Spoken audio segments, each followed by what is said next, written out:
Good evening. I'm glad to be here in Los Angeles, in JACLA, Jewish Center. This is the third time I'm here, as you know, Baruch Hashem. And the first two times that I was here, it was we put it online, and we had, Baruch Hashem, combined more than 100,000 people that watched it.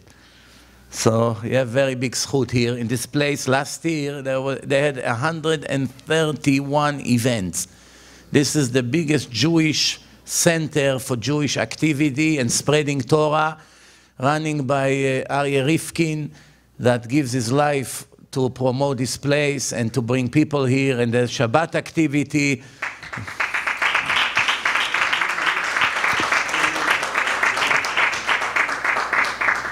And Bezrat Hashem, I want the little I can do for them is to promote, to ask everyone that can to help this place financially, because to run a place like this costs a lot of money, there's a lot of expenses. And if you can share with this Kiruv activities, there will be a very blessed thing to do. Today, as you know, after here I have another lecture in Woodland Hills. And every time I come here, Baruch Hashem, I try to do the early lecture here. It's very convenient. Today I would like to speak about something that most of the Jews do not pay attention to. Not only the Jews, it applies to all human beings. But we here come to talk about, as Jews, what's our job in this world. And I find that many of us are not aware of one of the most important and critical things in our life.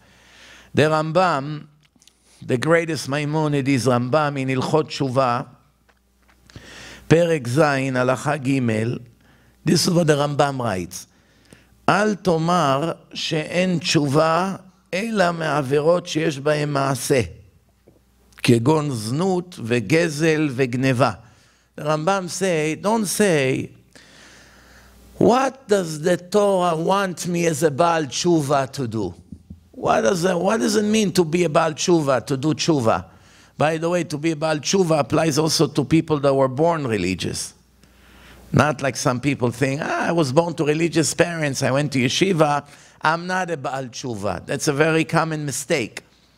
Every Jew, regardless where he was born, whether his parents are the chief rabbis of Los Angeles or Monsey or Yerushalayim, whether he was born in a more secular family, every person has to do tshuva every day, every hour of his life.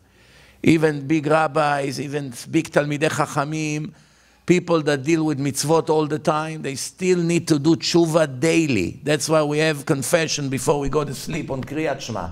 Why? In case we won't wake up in the morning. We have to do tshuva before. What for? I'm religious. Religious people make mistakes. Religious people have evil inclination. And religious people sometimes are born with certain evilness that it's very difficult to see, but you see it when politics comes out, you begin to see some of them are very evil people. But, you know, as long as it's a pleasant conversation, they make very good impression. But as soon as something that they don't like comes out, you begin to see who they really are. So for that, it's not so simple. You have to do tshuva. So the Rambam writes, tshuva is not only from actions, meaning prostitution, stealing, you know, all kinds of eating non-kosher, things that it's basically actions of a person. The person has to check his opinions, his ideology, his mind, and to return from the anger, from the jealousy, from being a deceiver, from chasing after money, from looking to get honor, respect, ego, and desire for food, and all other materialistic problems that the world has to offer. Let me clarify some of the words of the Rambam. Many of us, we are religious robots. Religious robots. Getting up in the morning, washing the hands, Birkot HaShachar, running to shul, praying, talit, tefillin. Some goes to learn Torah now for a few hours, some goes to work, Mincha and Arvit, eating kosher, Birkat Hamazon, more or less the same thing every day. Most of the people. There are people who can be religious for 70 years, with a black hat and the nice beard and coming to shul and praying and all these things. But at the same time, not one day in their life they understood the severity of the bad traits that they came to the world with. They never addressed it, they never fight it, they don't acknowledge it as a very serious problem. In other words, if you tell him, do you know that you are a huge sinner and you're far away from being righteous?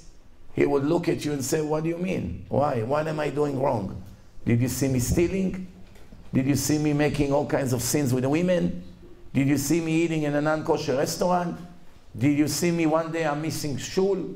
I'm not coming on Shabbos to shul or Mincha and Arvit? Why did you see me by me that you claim that I'm not righteous? Everything you're going to say about me, I can prove you wrong. I am learning 1 hour a day Daf Yomi. I give tzedakah.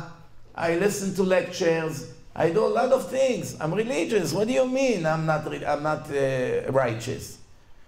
The answer that the person would give comes from ignorance. Because many religious people do not understand that the sins that comes from bad traits are actually worse than some of the sins that are actually actions, and I'm going to prove to you based on the words of the Rambam. So the Rambam says, Elu avonot kashim me'otam sheyesh ba'em ma'aseh. The sins that are in the mind and in the heart of the person are actually worse than the sins that a person commit as an act which is against the Torah. It may take 3 minutes, it may take a minute, it may take 10 seconds, it may be an hour of a sin, but it's over. Once it's over, it stops. But there are sins that a person actually commit every second of his life, and the worst part is that he's not even aware that those sins are actually worse than eating pork, worse than not putting tefillin, worse than all kinds of other bad things that we may do. And this is what we have to understand today. And for that alone, it was worth it for you to come here tonight to get this wake-up call for something perhaps you were not aware of. And you know what? I know a lot of people that they are aware of it, that you have to change your personality and to improve your traits, but they don't understand how severe is the sin. And there's results of that, because they're not understanding how severe it is to have bad personality and bad traits and evilness and jealousy and anger and all day to think bad and to speak Lashon Hara and to instigate and to fight people behind their back. They don't understand that those are actually the worst sins of the Torah, and there's nothing that Hashem hates more than this kind of behaving. Once a person begins to understand, then it's obviously changed his entire life. Then you begin to see a whole different person. And we're going to see how to do it in a few minutes. So, those are the sins the Rambam writes, Elu avonot kashim me'otam sheyesh ba'em ma'aseh. Words of the Rambam, the greatest posek in the last 1,000 years. Those sins that starts with the mind and finish sometimes in the mind or in the heart, without actually doing something with your hands or with your body, they are actually worse than some of the sins that a person does with his actions. For instance, someone put non-kosher food in front of you. How long did it take you to eat it? 2 minutes? That's it, the sin is over. 2 minutes sin, and it's over. You don't think about it all day and crave it all. You ate and finished. But thinking about a Jew that you hate, and it's been going on for weeks, for months, every second is a violation of many, many, many horrible sins in the Torah. Lo tisna et achicha bilvavcha, shamoa ben achechem, all kinds of things that the Torah warns so many times. Lo tikom, lo titor, so many violations. So it could be 5, 6, 10 violations every second, every day, every month, every year, 20 years of your life. Billion violations, hating one Jew. And if you hate him for nothing, that's triple the problem. Why? It's become sinat chinam. Sinat chinam. Why do they call it sinat chinam? It's a false hatred. What does it mean, false hatred? Any hatred comes from a reason. How can you hate someone without a reason? You don't like his face. That's a reason. You don't like his voice. That's a reason. You don't like his arrogance. That's a reason. You don't like... There could be a lot of reasons. They can be foolish reasons, but it's still a reason. You don't like the way he dresses. You don't like his accent. You don't like that he tells you the truth in your face. All different kinds of things. So what does it mean, sinat chinam? It's very, very rare that the Torah allowed to hate a person. Very, very rare. The Torah said that there are some people that Hashem hates. I know that there are some speakers that would say that Hashem loves everyone, and it doesn't matter if you're righteous or wicked. In my Torah, that's not what it says. In my Torah, it's written black on white many, many times that Hashem loves the righteous and He doesn't like the wicked. Until they'll do tshuva, then He would like them again, like the words of the Rambam in Ilchot Tshuva. Yesterday he was despicable, hated, meshukatz. You know what meshukatz? Like a worm that a Jew does not have permission to eat. Meshukatz, you have to be disgusted from the worms and the cockroaches that some of the Gentiles eat in China or in other places. So when a Jew sees it, he has to have goosebumps just from the thought that, wow, I will have to eat these worms. Each one is 5 or 6 sins from the Torah. That's called meshukatz. So someone that is not doing repentance, is not living according to the Torah, God is calling him meshukatz, the Rambam in Ilchot Tshuva. But once we become Baal Tshuva, it can be overnight.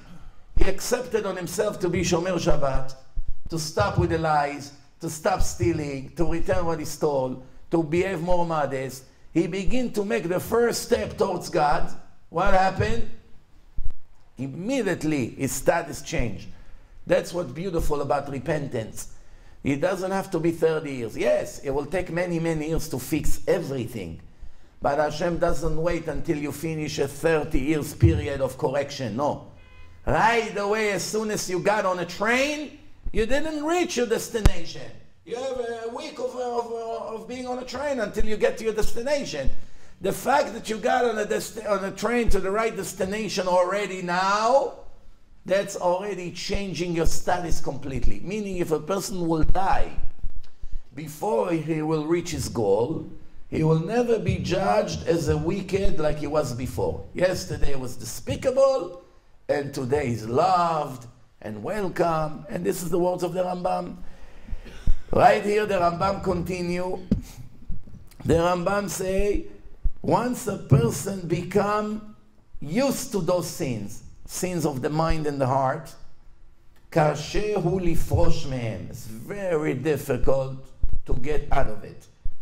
And that's what it says, יעזוב רשע דרכו ואיש אבן מחשבותיו. This is what it says, Prophet Yeshayahu, Isaiah, this is what it says, יעזוב רשע דרכו, a wicked person would leave his way, ואיש אבן מחשבותיו, and a cruel person that does a lot of bad things, איש אבן, would leave his bad thoughts. This is the requirements based on the words of Prophet Isaiah, 55 verse 7, that's what it says over there, יעזוב רשע דרכו ואיש אבן מחשבותיו. Spoiling the mind,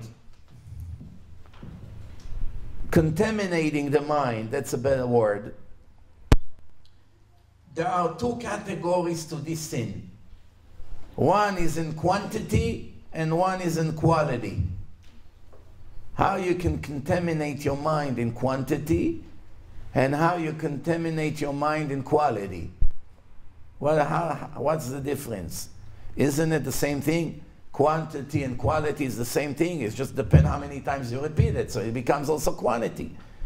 So the answer is, when a person commits sins every second of his life, not like murder or adultery and all kinds of things like that. No. Over here, the way it is when a person committed murder, it was a one act. It's not something that happens every second. Adultery, one act. It can repeat once in a while, but it's a one act. Sometimes a person will make that sin once or twice in his entire life. But someone that his opinions and ideology are rotten, someone like that is always constantly repeating all his rotten ideology and terrible, contaminated mind every second of his life. And this is the words of Rabbeinu Yonah in Sha'arei Tshuva, also more than 800 years ago. And he writes like this, ומשלו על זה מחוט של משי שהוא נרפה וחלוש. Person has a linen string, and it's very, very weak. Once you make it duplicate, now you have two strings. It becomes a little bit stronger.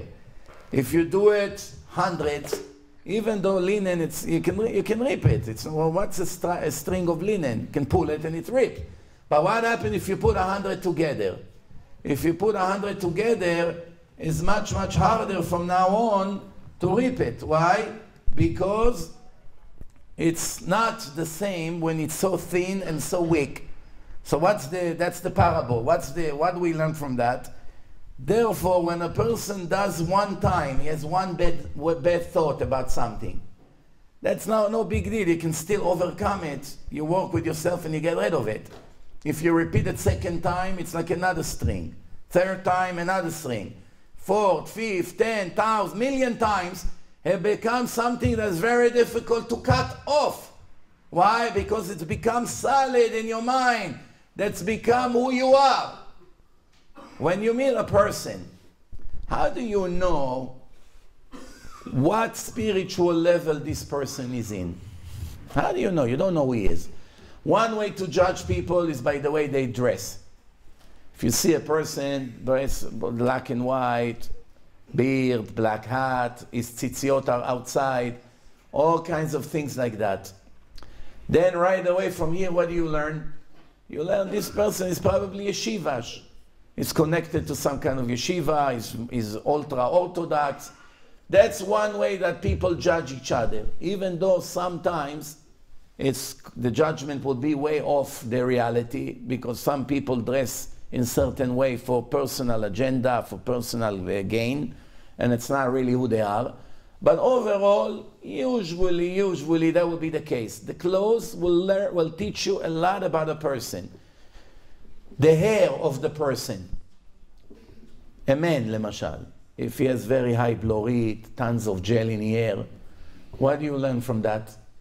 That he has a problem with the women.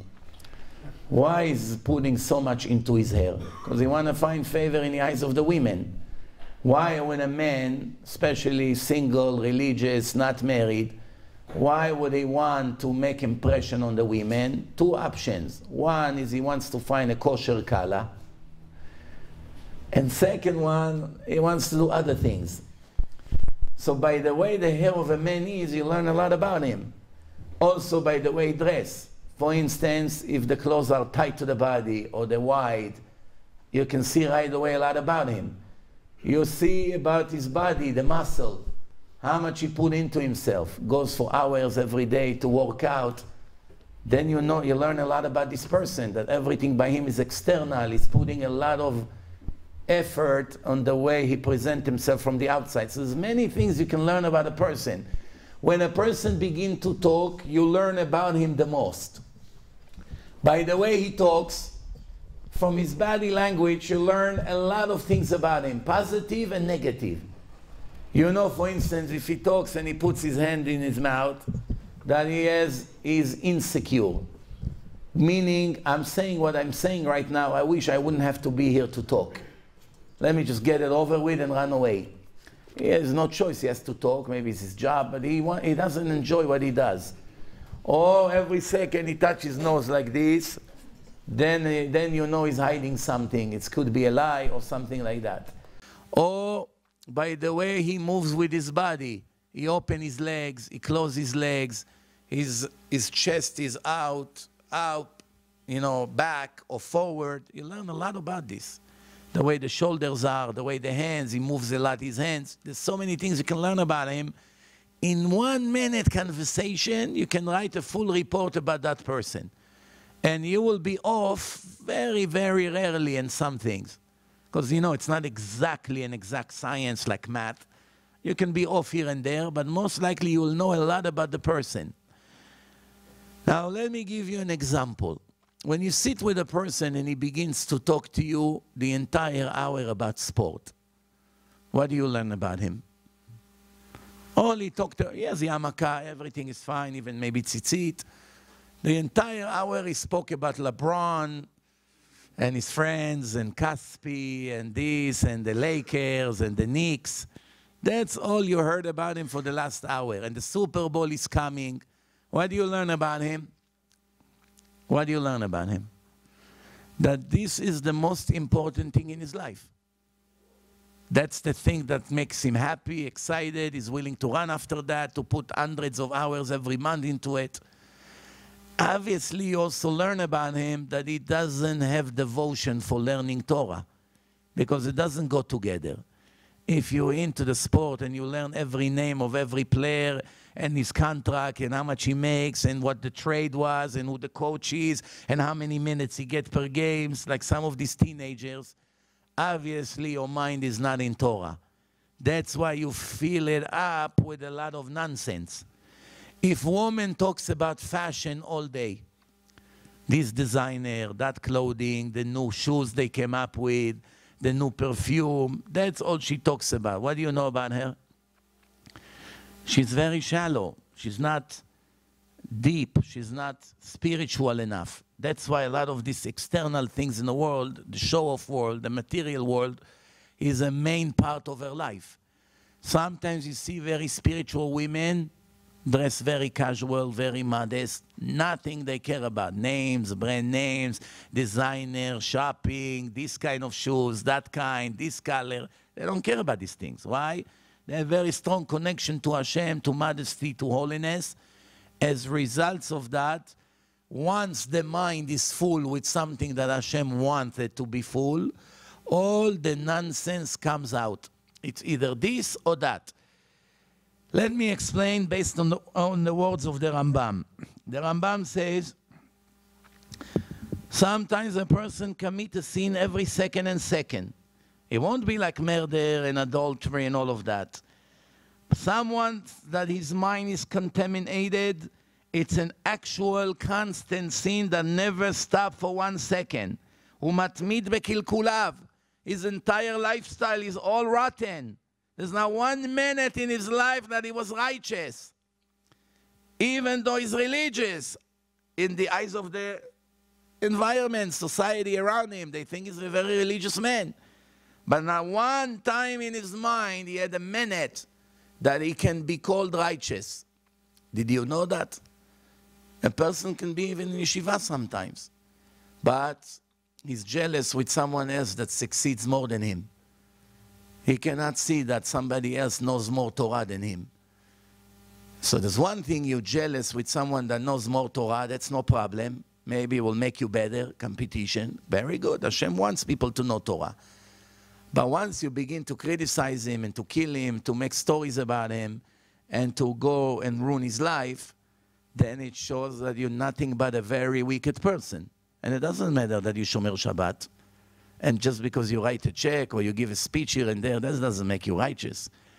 We find today in our society that we have something that I really don't understand, how the chief rabbis of the world allow such thing. I really don't understand.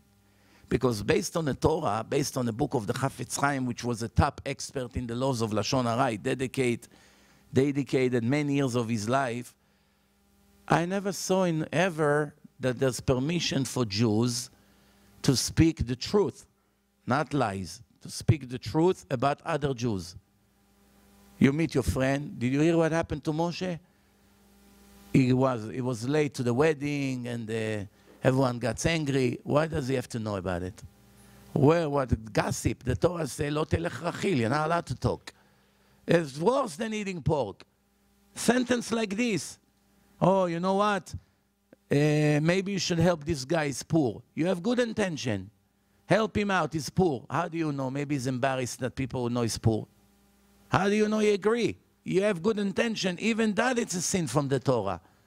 Or you tell someone, where can I find a good meal for Shabbos? Oh, go to Mr. Cohen. Over there, there's the best food always on the table. That's also a sin from the Torah. What's the sin here? Now you're making this Mr. Cohen look like, chas v'shalom, like a pig. Oh, he's into food. All the time, great food on his table. Maybe he's embarrassed from it. You cannot say one word about a person without knowing for sure that he would agree for you to say it on him. Same thing, woman.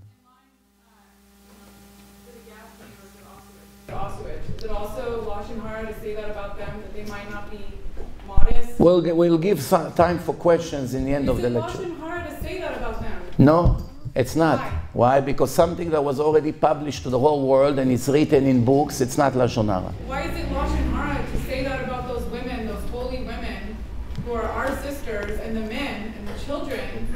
But it's lashon hara to say that this man, Mr. Cohen, has a nice Shabbat dinner. What's the difference? It's more hurtful to say that about the women. No. First of all, there's one thing that was said and there's something that was described. I heard what was said. I've been crying for a week. I was so disappointed that you would say So, first of all, let me explain to you. I'll clarify it, even though I wanted to answer questions in the end of the lecture, but I'll answer you anyway. You have to learn one thing, and I hope you're going to accept what I'm about to say. When a speaker speaks for 2 hours, it's a crime to cut 2 minutes from his lecture and present it and putting headlines, even though it sounds very convincing, these 2 minutes. Can I finish?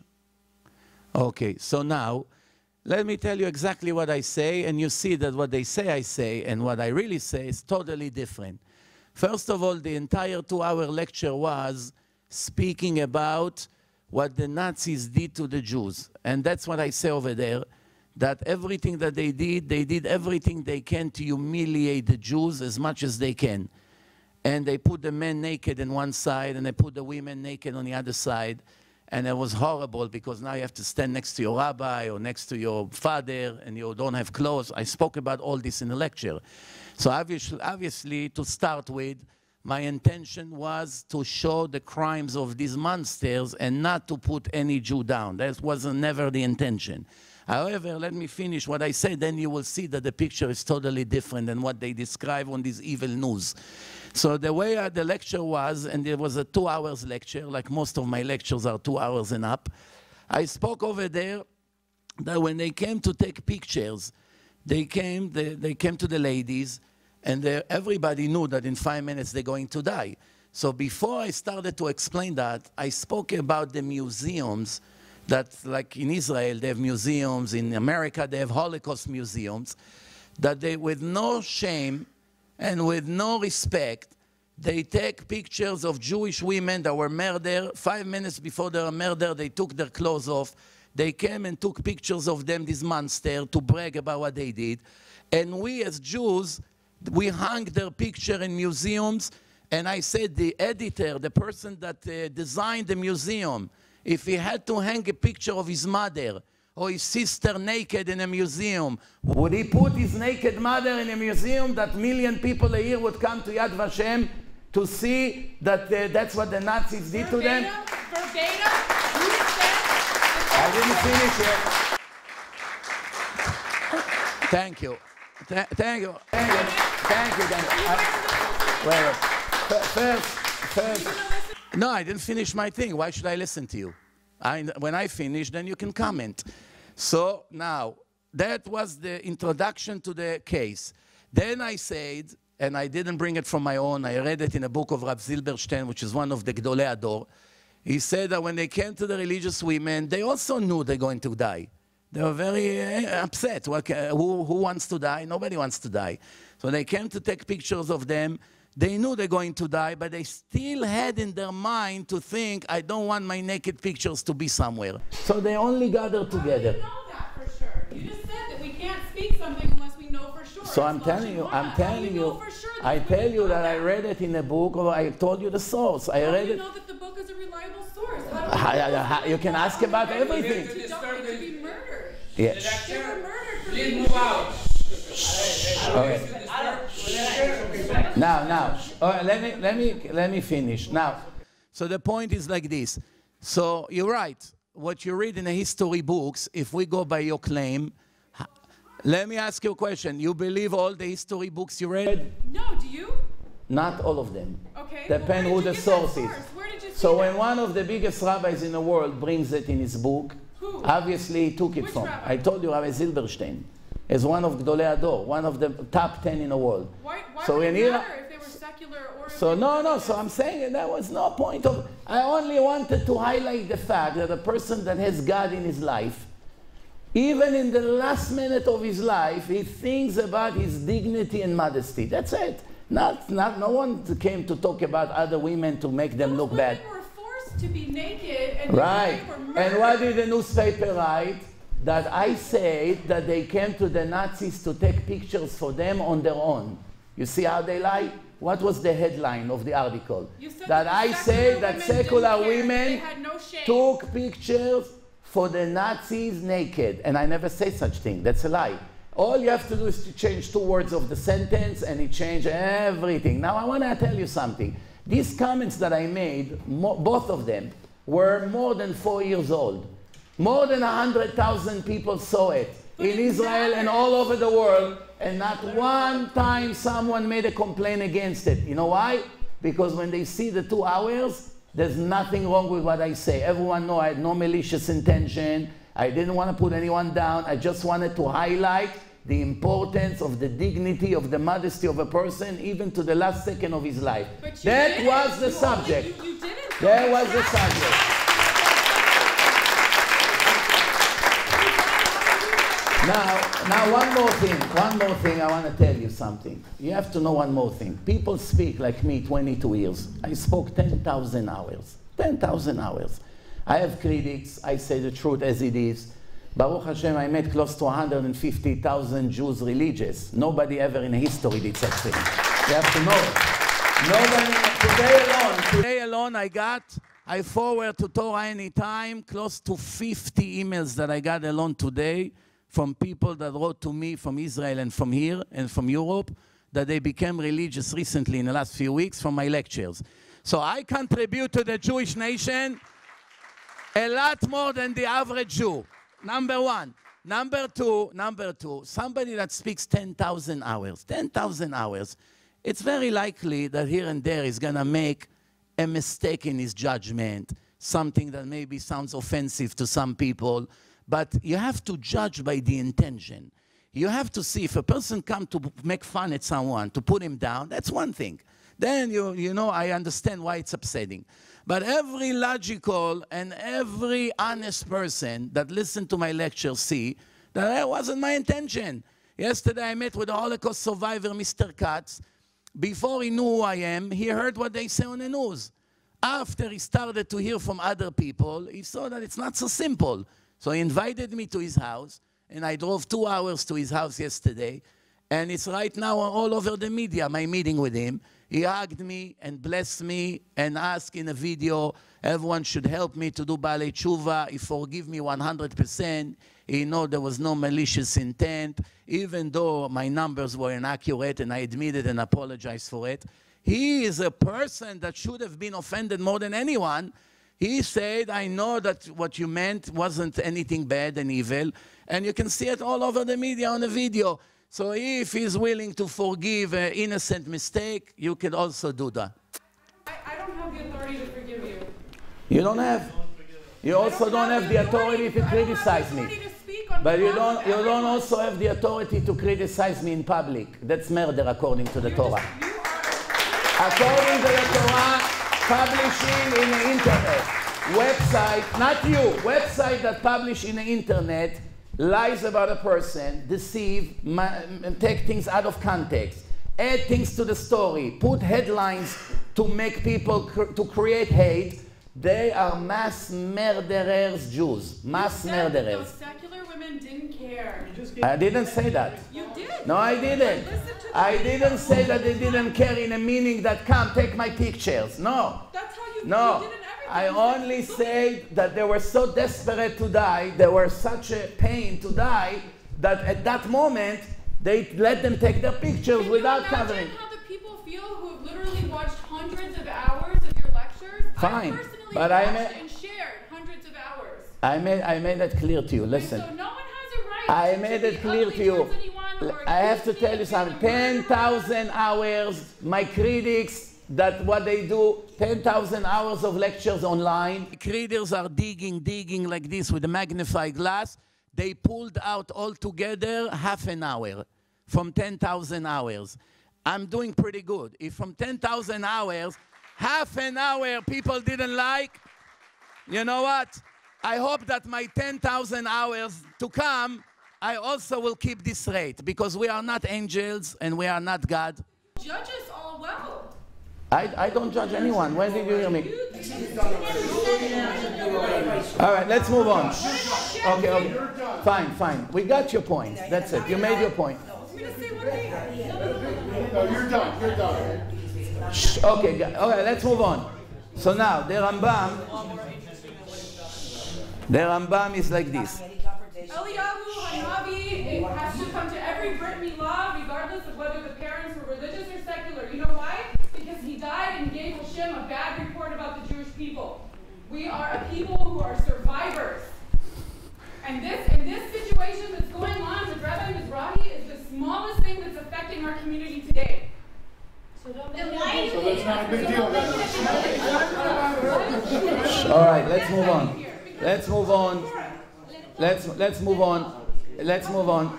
move on. Okay, now, so the Rambam continue. The Rambam continue like this. The Rambam says like this. The sin in quality, when a person commits a sin, not with the organs of his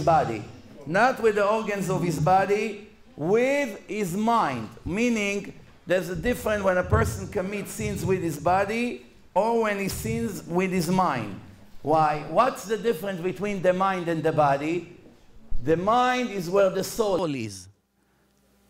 Sinning with the mind, thinking about things that are not modest, thinking about all kinds of evil things, contaminate the actual soul every second of your life. And Chazal already told us, Irure Avera kashim min ha'avera. Actually, the thoughts about all kinds of dirty things and all kinds of sins that we are not allowed to do, the thoughts, especially when it comes to modesty, that's the biggest killer. When it comes to modesty, Irure Avera kashim min ha'avera, the actual thoughts, or looking at pictures and imagining things in the mind. Some people say, what did I do? I have my red line. I see, I think, but I never do actually the sin. I'm afraid of God. But I don't know that the actual thing of the thinking and all these kinds of things that go through their mind actually destroy the neshama. And the Rambam explained, המחשבה הרי היא מסגולת האדם הנספחת לצורתו. וכאשר שוטט במחשבתו בעבירה, הרי עבר בנכבד ביותר שבחלקיו. What is it like?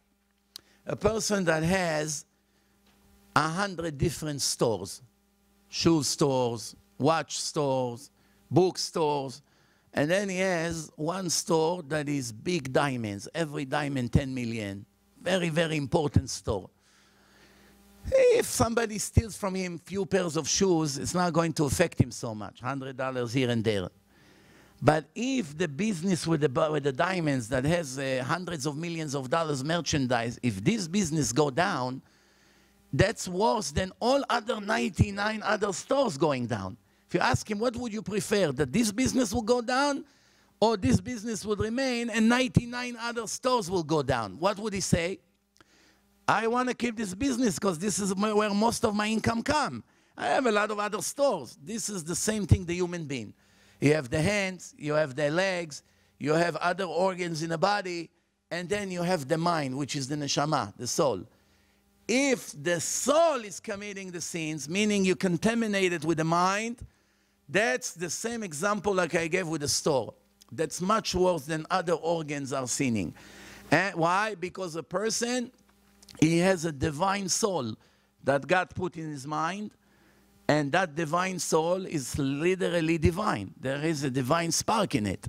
We don't have permission to contaminate it. That's a very, very big responsibility. I'll give you an example. In Judaism, there is a very, very, very big sin called wasting seed. Applies to a man. Women also are partner to the sin, but mainly it applies to men. Why is such a horrible sin? Nobody steal, nobody murder, nobody did anything. He's a very decent person, maybe even learn. Why is such a horrible sin in Judaism, such a thing? The reason is because the sperm is created based on the thoughts of the person. If a person thinks a lot about immodest things, it creates a lot more sperm. Why is it? Because you see that the sperm, even though it's a physical liquid, it comes directly from the brain, which is the soul of the human being. What's the connection? Why God made connection between the mind and the soul to the actual sperm that gives life? The answer is, God said to us, I am the one that was the only one that has the authority to create life. I created Adam, I created Eve. I'm able to create life.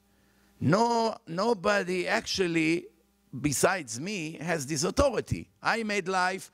I determined what life is. I created life. However, I'm giving it to you today, my son. I'm giving you the ability to create life. And the way you create life, it's a combination of your soul and the body. But it starts with the soul. Without the soul, you'll never be able to create, without the mind. That's why I say to you that your mind must be kept clean at any given minute of your life. Make sure you don't see things you're not allowed to see. Make sure you don't think about women you're not allowed to think about them besides your wife, and all kinds of other things. If you behave in a holy way, the life that you're going to give to those new babies, to the new souls that will come, will be superb. You're going to get the greatest soul. Why? A great soul attracts a great soul. But if your mind is contaminated with dirty movies and all kinds of other pictures that you see all the time, your mind is not a clean soul. It's not a clean mind. It's contaminated. Therefore, you can never attract a clean, beautiful soul of a righteous person. That's why we find sometimes that very holy people, they have at least one son that light the world, just like them. Even though Torah doesn't pass by inheritance. Wealth, father can make his son wealthy. He gives him all the money he made. Even many other things in life can go from parents to children. Look, certain ways of behaving, you inherit it from your parents. But if your father is a very big, giant chacham, doesn't mean you're going to be the same thing. Unless you're going to work 67 years non-stop, learning non-stop, and kill yourself until you become like your father. Most of the children never reach the level of their fathers. You can see throughout history. There was a very big rabbi, and he had a son which was also a very big rabbi.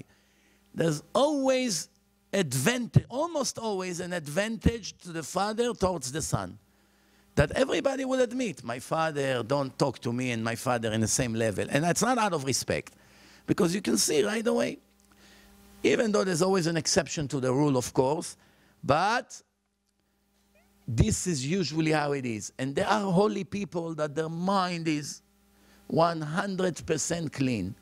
And that's what the Torah says, "Lo taturu acharei levavchem v'acharei einechem asher atem zonim achareim."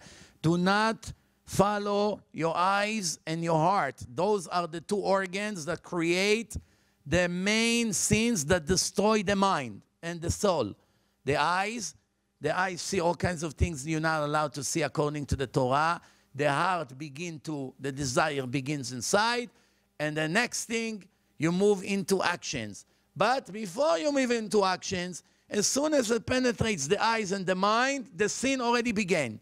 So therefore, if a person walks on the street and he sees a non-modest woman, the way she dressed, provocative, the first second accidentally he saw her, it was an accident. He didn't plan it. So for the first second, there's no judgment. But if he stare now for the second and third and fourth, from then on, every second is a serious sin from the Torah. Not only that, when you hypnotize a person, it's called regression. Parapsychologists, they hypnotize a person, it's called regression. They bring him back to his previous life. A person is not unconscious. They talk directly to the soul. So the person is answering. Later you will show him the video. He wasn't even aware that he said all that. It's hypnosis. Many of the times you find that bad things that they saw in the previous life is still recorded in the soul, in the mind. But the mind, it's a piece of meat. What's the brain of a person? It's a bunch of molecules, some blood, some veins, some liquid. It's all material. But every person understands that if you take a brain, which is 1 pound, and you can slice it and put it on a grill and it looks like the brain of a cow, that's not where the mind of a person is. It's not in the blood, and it's not in the veins, and it's not in the liquid. Where is all this holiness, or lack of holiness, or knowledge, or memory, or all kinds of things? Where is it? 100% in the soul. So when a person thinks dirty, he destroyed the soul, not the body. The body has no effect on it. The body makes sins, but the one that actually has the impression of the sin is the mind, and the mind is the soul. Once the soul comes out of the body, the same brain cannot do anything. There's nothing you can get. You won't find information. It's not like a SIM card that you pull out of the brain and all the information is over there. The information, the holiness, it's all inside the soul, which is 100% in the brain. Now, one more thing the Rambam writes, הרע שוכן במקום שהוא ריק ונעדר מהטוב. Evilness live in a place that it finds room. If a person wants to live inside a room and there are already people there, there's no room to enter. It's packed. You cannot live there. Why you stayed outside? They are inside or in a car. 5 people can sit in a car. That's it. Cannot fit another person. Why the 6th person stayed outside? Because there was no room to enter the car. If you're going to get 2 people out of the car from the other side, then you have permission and room to enter in. So you can only enter to where you can enter if there is enough room. So the Rambam explained the concept of life like this. In the mind of a person, there is a rule. Even though the brain of a person can record almost non-stop information, trillions of gigabytes of information, and it's also, remember from previous life, everything is recorded in the same soul. Even though there's basically no limit on a room, there's no storage limit in the brain of a person, you can continue. The fact that we don't remember doesn't mean we don't have it in a storage. We have it. It's in the subconscious of a person. That's why when you hypnotize a person, you get it out. That means it was always there. You just didn't know how to pull it out. But the fact, there's no limit to how much information you can store on your soul. But there is one rule. Once nonsense goes in, holiness cannot go in at the same time. One kills the other. It's like contaminating it. What is it like? You have a bucket. You want to fill water in it. Water is clean and pure, clear. What happens if at the same time you want to put burned oil, black burned oil from your motor, from the car? Only a few drops inside. You put a little bit, a little glass. and then you put a lot of water in. What happened to the water? It's all ruined. The water could not fit in a place that there was something else in, because that something else destroys the water as they go in. Same thing when a person sometimes comes to learn Torah. After a month or two, he comes to me and says, Rabbi, I don't get it. What's going on with me? I learn. I don't remember anything. I learn. I don't understand anything. But by other guys in yeshiva, that they're there for 2-3 years, they remember everything. They know everything. They understand quickly everything. And I wasn't a stupid person. I was a student in math. I was A in science. I always was a star in my school. Why is it that when I come to learn Torah, something by me doesn't work out? So the answer is, what's the answer? The answer is, you can have a contaminated mind with sins and thoughts about immodest things, and it won't affect your level in math. It won't affect your level in science. You can be a great historian. You can be a computer engineer. You can be a genius in all kinds of things. No problem, because it's two different categories. But once lack of holiness penetrates, the holiness runs away. And the only way to know the divine Torah is to be holy. Kdoshim tiyu ki kadosh ani. You have an obligation to be holy, because I'm holy. It's an obligation not to the rabbis, to every Jew to be holy. It's written in the Torah a few times. What does it mean to be holy? To be holy means not to be like the rest of the world. Most of the people in the world, they live like animals, based on instinct. They're hungry, they go to eat. Whatever they eat, doesn't matter, kosher, not kosher, they want to eat. They want, he found a girl that he likes, right away he goes and talks to her, and they like each other, and that's it. The next thing, they together. There's basically no rules. Whatever I desire, I run after. That's most of the people in the world. The job of the Jew in this world, not to be an animal and not to live based on his animal instinct. He didn't come to the world to be another species. I gave you a divine soul. You have responsibility. That's what I explained before. This divine soul is able to create sperm. And it creates sperms, and sperms give life. You're able to bring a soul into a body of a person. This is a divine transaction. You want to take what I gave you and throw it to the garbage? That's why it's such a horrible sin. So bad that the Holy Zohar, the Kabbalah, compare it to genocide. Why genocide? Say one murder. One soul, one murder. Why genocide? The answer is because every time sperm comes out, it's potential. There's many, many seeds. Each one is a potential soul. And if it doesn't go to where it's supposed to go according to the rules of God, it goes to somewhere that it's a lot worse and creates a lot of problem to this individual and to the Jewish nation. That's, by the way, in case you didn't know, that's one of the main reasons of the exile. The Kabbalah explained, Mekabetz Nitche Amo Israel, abbreviation, Chet Bet Vav. It's a holy name. And of the Kedusha of Zera Levatala.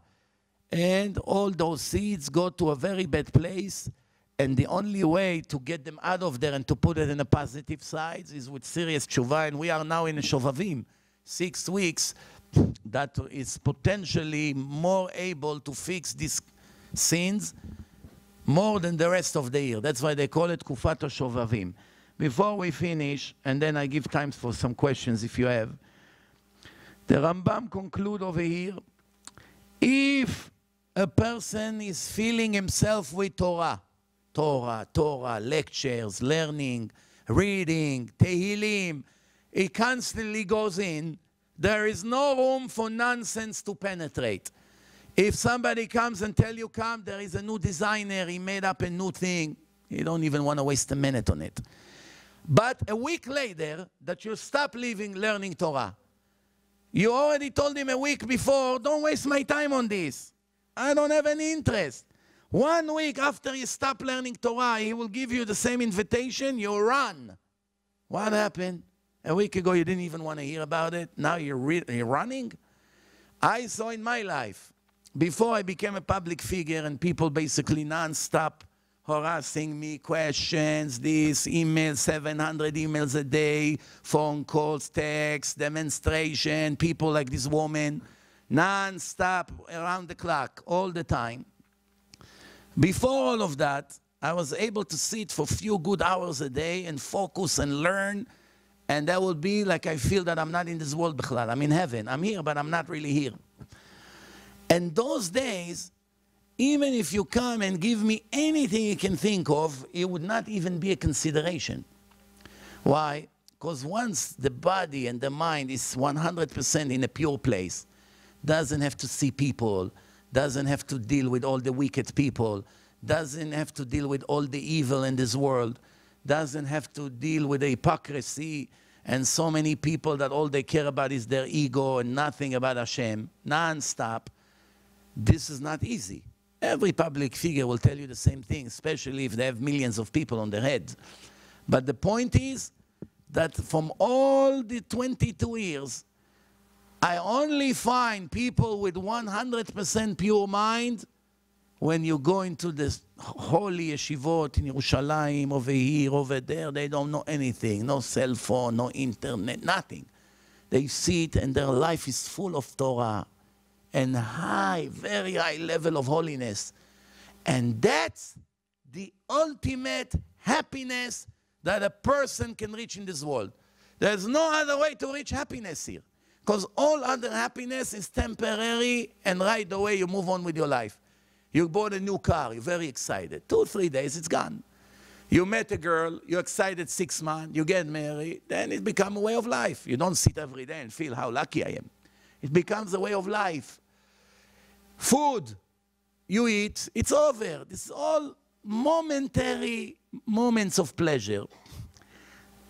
Being connected to the Torah in such a holy way, disconnected from all the lies of this world, to the hypocrisy, from all the illusions, for all the materialistic illusions, for the gossip, for the sinat chinam, from the lashon hara, from the anti-religion people, from people that hate rabbis and they really don't realize that they really hate Hashem.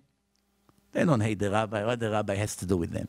The rabbi reads a verse from Parashat Bechukotai. The next day they criticize him. But they don't think they criticize Hashem. You criticize a doctor for telling you you need a open heart surgery. The doctor invented the law of medicine. The doctor is a master of nature. He designed the heart. It's the doctor's fault that sometimes the heart doesn't function and you need an open heart surgery or ballooning. Criticizing the doctor for telling you the truth about yourself is really not a solution. How about you check yourself, what's wrong with me? Why everything real from the Torah makes me allergic?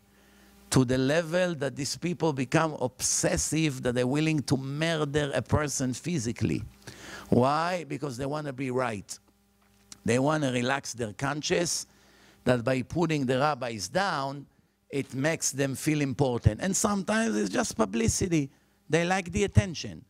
But I'm telling it to you here today, make no mistake, the Torah is divine. Nobody can contradict the Torah. I debated many people over the years. The more I see that I have nothing to offer besides bunch of lies and manipulation. But I promise you one thing. In the Torah, God promised every evil person, every liar, every deceiver, every person that spreads gossip, lashon hara, that destroy the life of other people, will pay horribly for his crimes. My sadness with all what's happening today, with all the politics and all the lies and all that, that very innocent and naive people fall into the trap. Only for them my heart goes out. Those evil people, let them continue, because they only prepare themselves a place that they will suffer there for eternity. They'll pay for what they do. I'm not worried about that. Everyone will get what they deserve. My heart goes out to the naive, innocent Jews that they believe all kinds of nonsense and lies of the reporter that wants to get rating. This is how it goes. First, they murder you, knowing they're lying, they take from all kinds of things, they put together. After they get a lot of rating, after they murder you, now they want to do another wave. So they come and they offer you a way to save yourself. Let's do another show, let's do another wave of raiding. First they murder you, now they come, they pretend that they're objective. No, we don't have anything against you. Here, now we're going to show the good side of you. So they have two ways of raiding and they think it's going to help them. Every agony that they cause the Jew, this media call themselves Frum website, and if they have thousands of Jews every day, just in my case alone, we got in the last week between 5,000 and 7,000 emails of support, and almost everyone wrote over there how they breaking their heart. If you put an article based on all lies and manipulation, and you cut things out, and you alter it, and you upset 7,000 people, and they're going for a few days upset, and they take it to the heart, do you know just for that how much you're going to have to pay? It's never going to end. It's never going to end. That's alone. Just the pain you cause people. So you made the evil and wicked people happy. Wow, there's somebody to murder. Let's join the party. But later you're going to have to pay for each one of them. What do you think is smart? I am repeating it for the third time this week. I repeat it. Don't say I did not tell you the truth. There is no permission to enter any website of news that call themselves Frum, they call themselves Yeshiva, they call them religious, they call themselves Haredim. It's all lies. None of them is Haredim, none of them is religious. They are mass murderers with cold blood that every day murder at least one Jew on their headlines.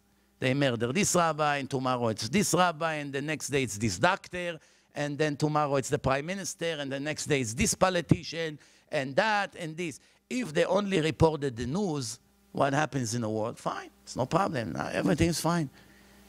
You can report the news. War started, Iran say this, nuclear bomb, whatever the news is, ISIS, fine, that's the news, no problem. You tell people what's happening in the world. Once you begin to put information about a Jew, even if it's 100% truth, over here it's never the truth. But I'm saying even if it's 100% true, you have all the rights to disagree with him. He did something wrong. He did something horrible. You don't have permission from the Torah. I didn't write the Torah. We have a boss. He made the rules. He knew that once you're going to begin with that, the Jewish nation will be finished.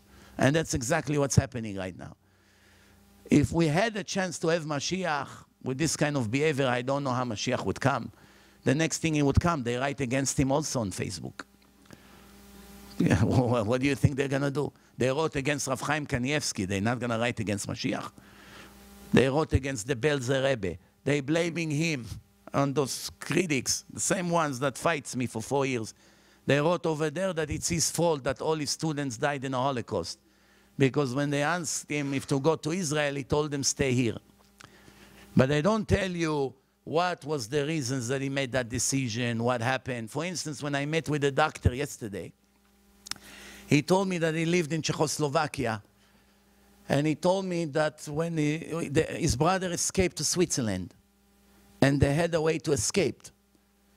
And his father told him, what's over there? The place where he ran, there's not one shul there, no minyan, no place to learn Torah. We're not going there. We will stay here. And some of them died. Some got saved, some died. Those who died in a city because they didn't want to go to a place that there was no Torah, did they lose? According to the Torah, they went to the highest level in heaven.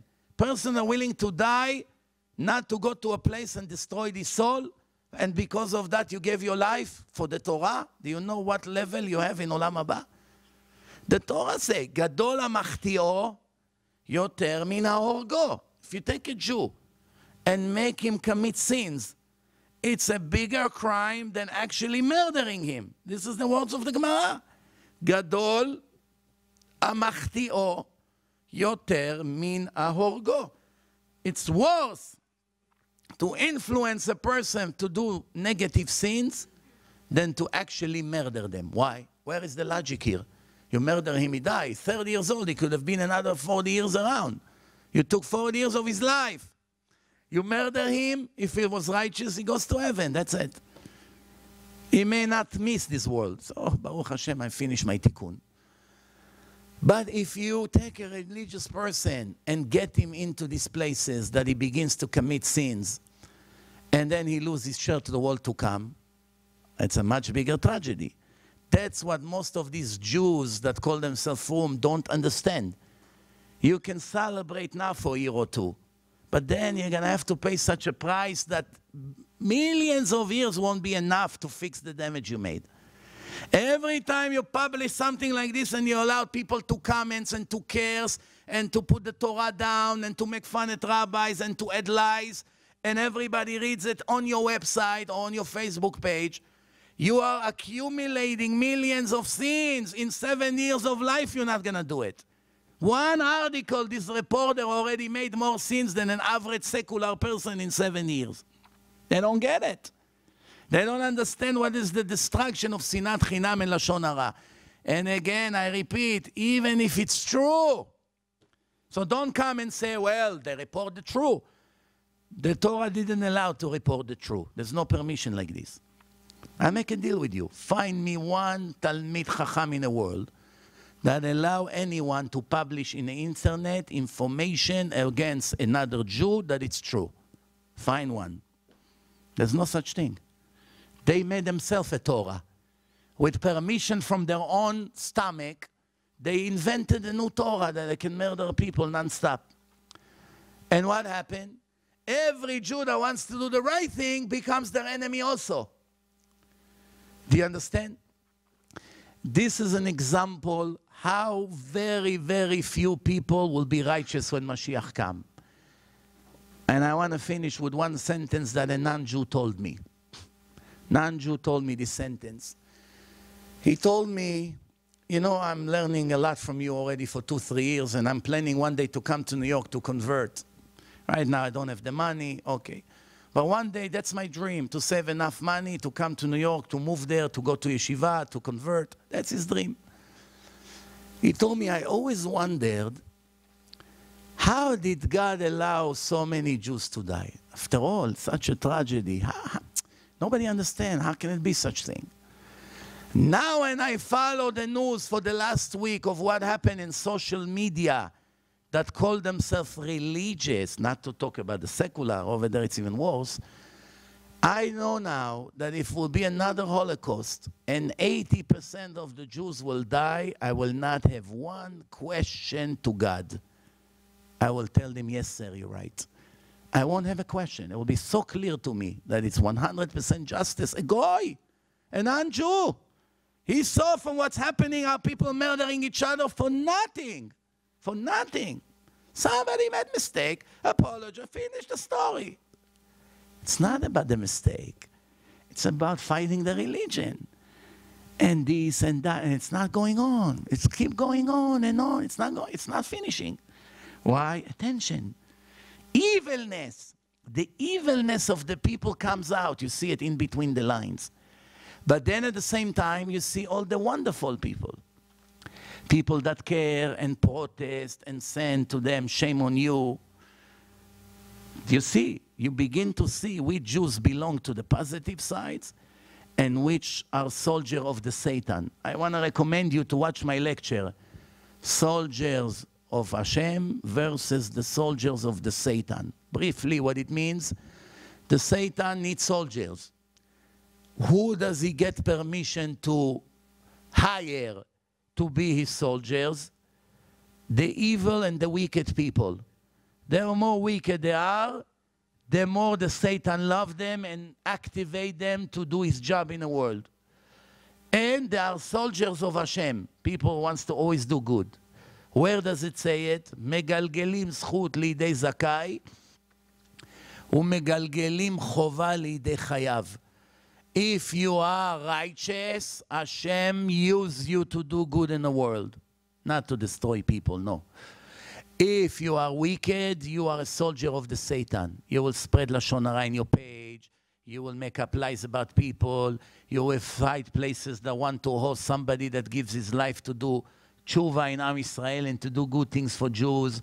You will make all kinds of bad things in the world, non-stop, one after the other. And the Satan makes you blind.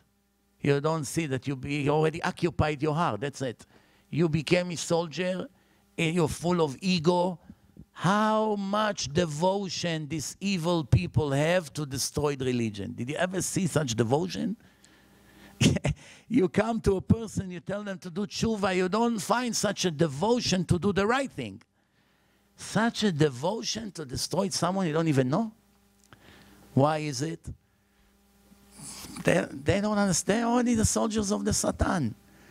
So I want to finish again, and I'll give you some time for questions. First of all, thank you again for Aryeh Rifkin for the wonderful job he does here. And also, I'm telling you that they made his life here in the last few days not so pleasant, Bilshon Amata.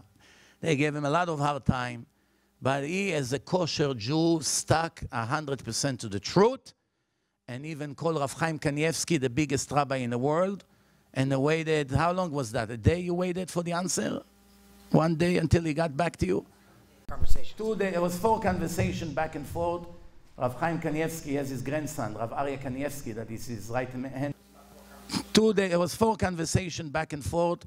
Rav Chaim Kanievsky has his grandson, Rav Aryeh Kanievsky, that is his right-hand man. All the questions in the world go through him. And he comes to his grandfather, he presents the question, and he gives him the answer. And he's a very holy person with Ruach HaKodesh. His father, the Stipler, was also known as Ruach HaKodesh. Person that all his life is 90 years of Torah, grew up, relative of the Chazon Ish, relative of Rav Eliashiv, of Rav Simcha Levin, all the biggest giants of the previous generation. He grew mamash by them. And he had the best example in life. He doesn't know how to hold the phone. He never talks on the phone. You will never catch him holding a phone. Never.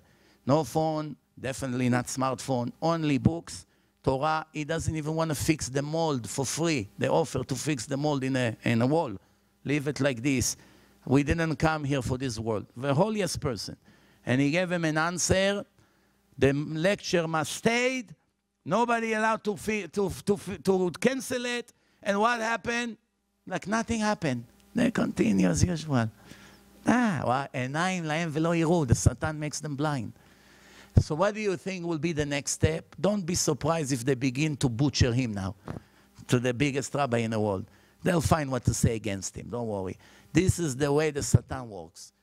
We, as Jews, have to be very careful. There's no permission to enter this forum websites to read news. There's no permission to click on their address.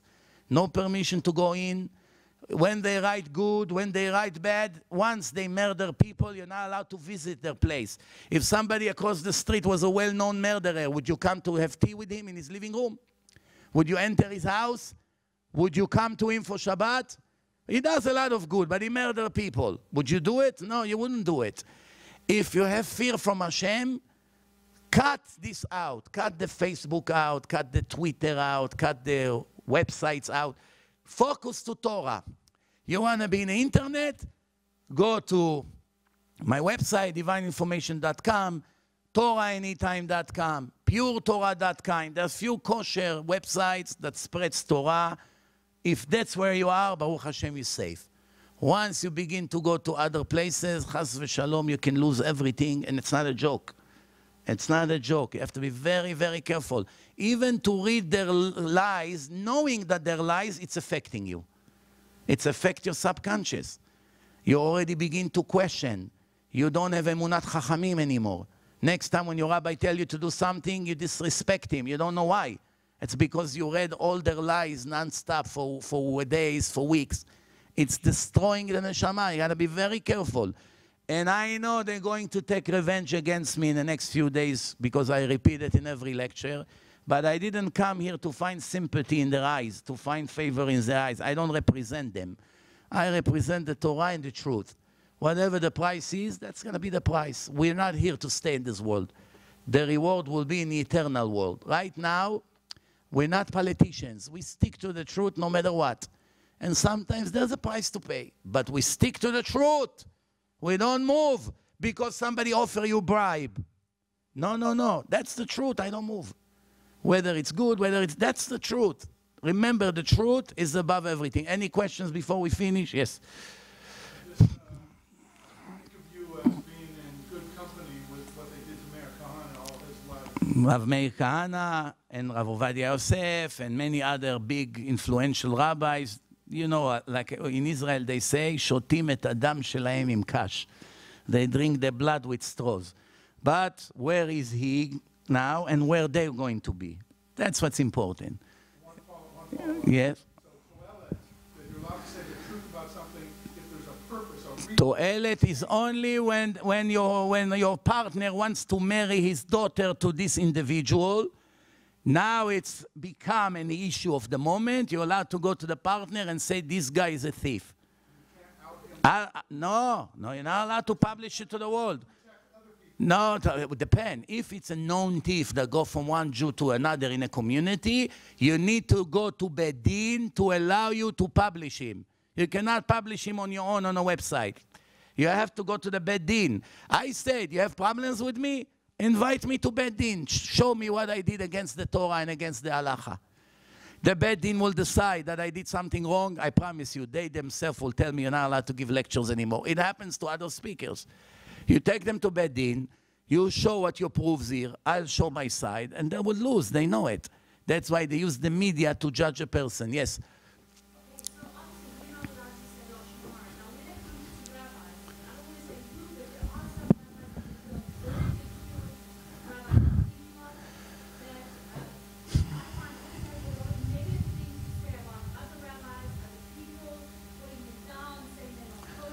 Some of them are also became soldier of the Satan because of their ego.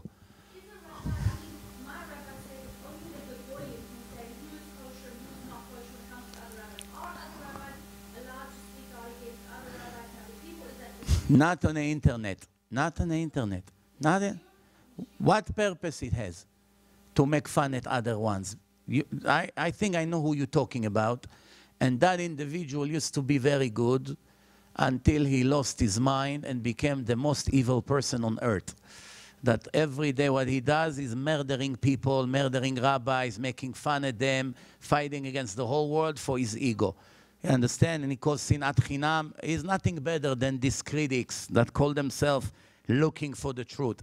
A person can lose everything. That's why you have to be very careful. Yes? I'm a little confused. There's many learned rabbis in the United States. Yes. Knowing Torah doesn't make any, it doesn't mean you have good midot. I'm new at this. Yes. But I can't imagine how there's no rabbi in the United States who have not stood up and said that these websites are... It's very difficult because there's so many in the United States. It's hard to... I promise you one thing, my friend. If you find one big Talmid Chacham in the world that make them kosher, you'll get a very nice gift from me. Now you're asking why they're not standing up. They're afraid of them. They're afraid of them. They know they're murderers. They're going to murder them on the media nonstop. Look what they're doing to me. Then you get the point. Yes? Thank you very much.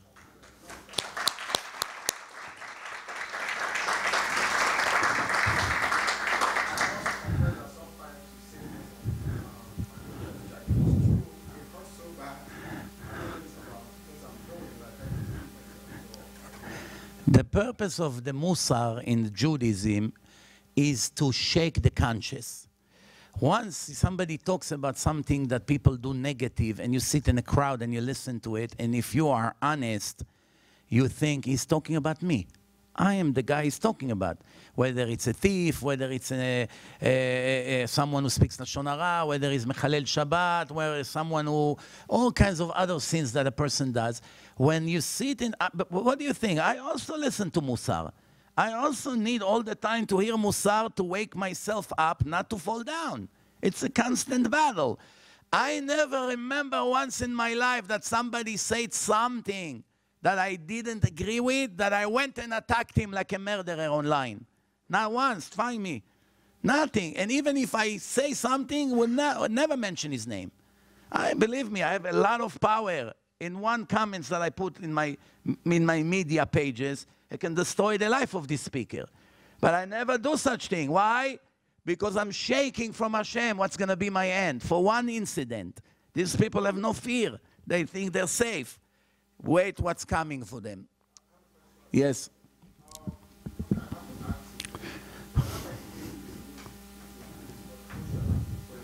He gives you what? A ruling. You're allowed to go and ask someone else.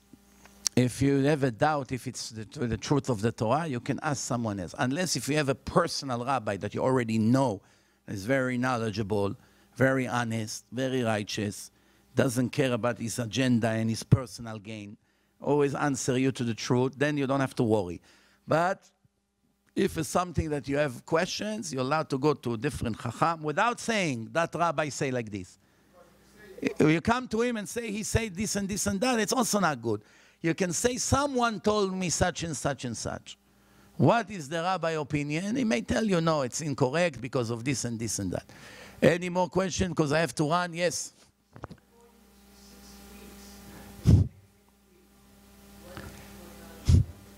I didn't say that. Did I say that? No, I said we are in the middle of 6 weeks. It's called Shovavim. Once we started Parashat Shmot, Va'era, Bo, Beshalach, all these 6 parashot, it's special time for the man that wasted seed in a sin to fix it. Don't worry, you have no problem. Next. Yes, okay. There are some rabbis in the city in LA, I'm not going to name anybody. Yeah. Mostly Orthodox rabbis that in the name of Kiruv, they have like events. Supposedly, yeah. That in my opinion are clearly not kosher. Like they have single events where you have men and women mixing, women wearing tight little mini skirts, and a lot of these women are not even Jewish. They come to meet Jewish men, and it's under the auspices of Orthodox synagogues. It's all lies. It's not Orthodox. That's Reform. It's Reform with a custom that call themselves Orthodox to prevent criticism. These kind of people are Reform people. They're not Orthodox. The Orthodox rabbi I know, if one woman would come into their building or shul or whatever with mini skirt or tight clothes, they would send right away a woman to ask her to leave. You understand? Not to make all the men look at her in the middle of the shul. So what can we do? Or mixed dancing. Mixed dancing is permitted. To see a woman dance in front of a man inside the synagogue. There's a bigger disgrace than that. Now here is what's going on. When someone like me speak against it, they get angry. Instead of saying he's right. That's what the Torah says. That's what the Halakha says. That's what everybody says. He's right. I'm wrong. Let me at least be quiet. If I don't want to do tshuva and change, but is it fair now to go against someone that say the truth? Put him down in order to make you right, that everybody else would follow your sins? That's what they do. And they call themselves Orthodox. You understand? Some of them send Aryeh emails that I don't have to speak. You have to understand, one person that sent him an email, with all due respect to him, if he would live 1 million years in his community here, straight, he won't do what I do in one day. And he has the permission to write and to criticize and to say what event to do or not. What I do for the Jewish nation now with all these numbers of Baalei Tshuva every day, he won't do it in 1 million years. Who helped the Jewish nation? Him with his modern Orthodox rotten style, or me that saved so many lost Jews all over the world that were totally like Goyim, totally. And they come back and become 100% religious, and more than thousands of them learn in yeshivot. If he had a little dignity, he would not at least talk. Do you understand what's happening here? At least don't talk. You know you are the criminal. Why are you making the policeman the criminal? Because he tells you the truth? Yes, places like this, you have to warn from these people that these mixed dancing parties are against the Torah. There's nobody. Whenever there is a question, call Rabbi Chaim Kanievsky, say there is a place, they want to make single events, guys and girls come, they dance, they serve food, they mingle. Tell me, is it kosher? And see what answers you're going to get.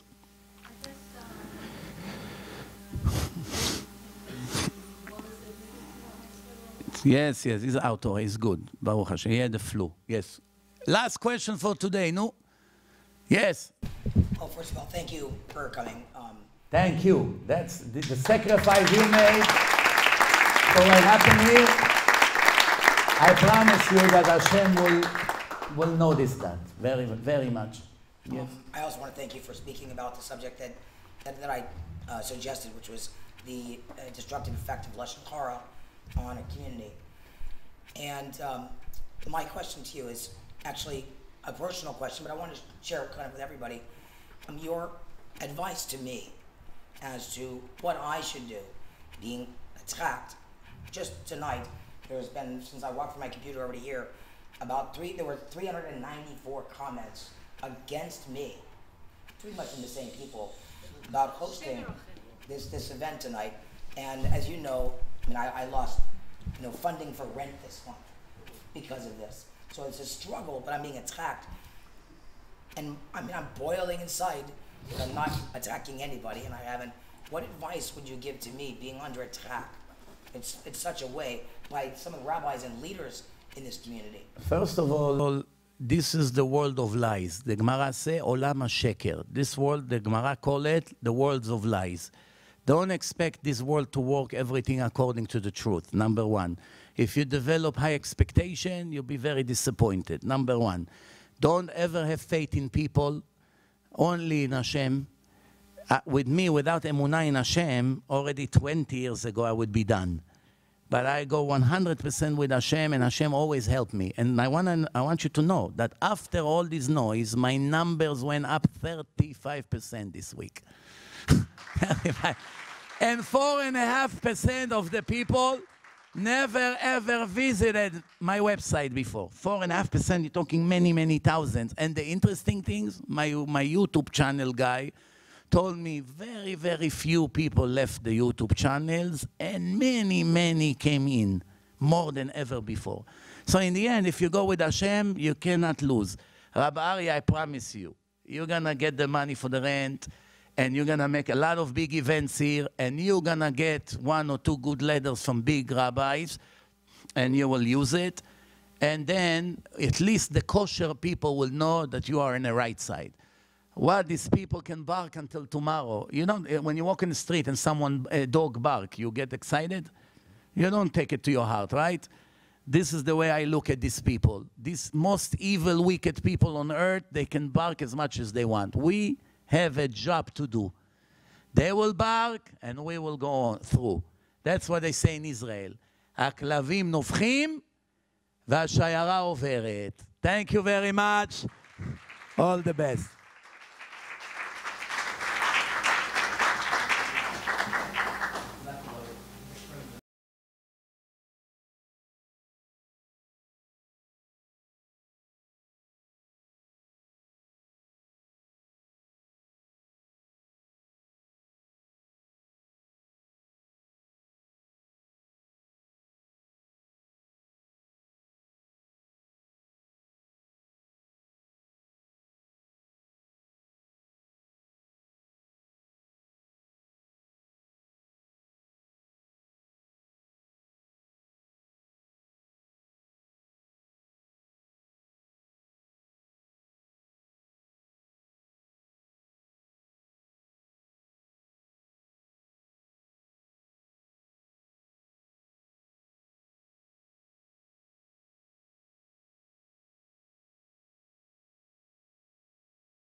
Conversation. There was 4 conversations back and forth.